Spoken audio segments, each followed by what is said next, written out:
PS പ്രശാന്തിനെ വിമർശിച്ച് Thiruvithamkoor Devaswom board അധ്യക്ഷൻ K Jayakumar.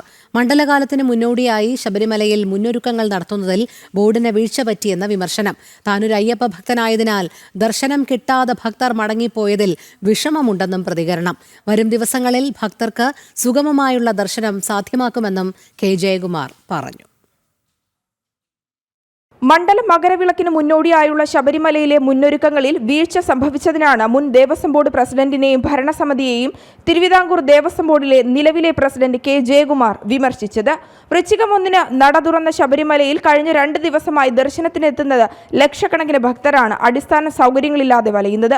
സൗകര്യങ്ങൾ ഒരുക്കുന്നതിൽ ബോർഡിന്റെ മുൻ ഭരണസമിതിക്ക് വീഴ്ച പറ്റിയെന്നാണ് വിമർശനം. പക്ഷേ തുടങ്ങിയത് പലതും തീരുമാനങ്ങൾ നടപ്പിലായില്ല.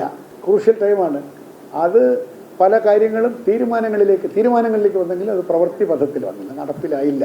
അതിന് പല വീഴ്ചകളുണ്ട്. ശബരിമലയിലെ നിലവിലെ സ്ഥിതിക്ക് ഹൈക്കോടതിയിൽ നിന്നുണ്ടായ വിമർശനത്തെ ഉൾക്കൊള്ളുന്നുവെന്നും കെ ജയകുമാർ പറഞ്ഞു. താനും ഒരു അയ്യപ്പ ഭക്തനായതിനാൽ ശബരിമലയിൽ ദർശനം നടത്താനാകാതെ പാതി വഴിയിൽ മടങ്ങിപ്പോയ ഭക്തരുടെ വിഷമത്തിൽ പശ്ചാത്താപമുണ്ടെന്നും അദ്ദേഹം പ്രതികരിച്ചു. വരും ദിവസങ്ങളിൽ ഭക്തർക്ക് സുഗമമായി ദർശനം നടത്തുവാൻ സാധിക്കുമെന്ന് പറയുമ്പോഴും ഭക്തർ നേരിടുന്ന ബുദ്ധിമുട്ടുകൾ എപ്പോൾ അവസാനിക്കുമെന്ന ചോദ്യം ബാക്കിയാവുകയാണ്.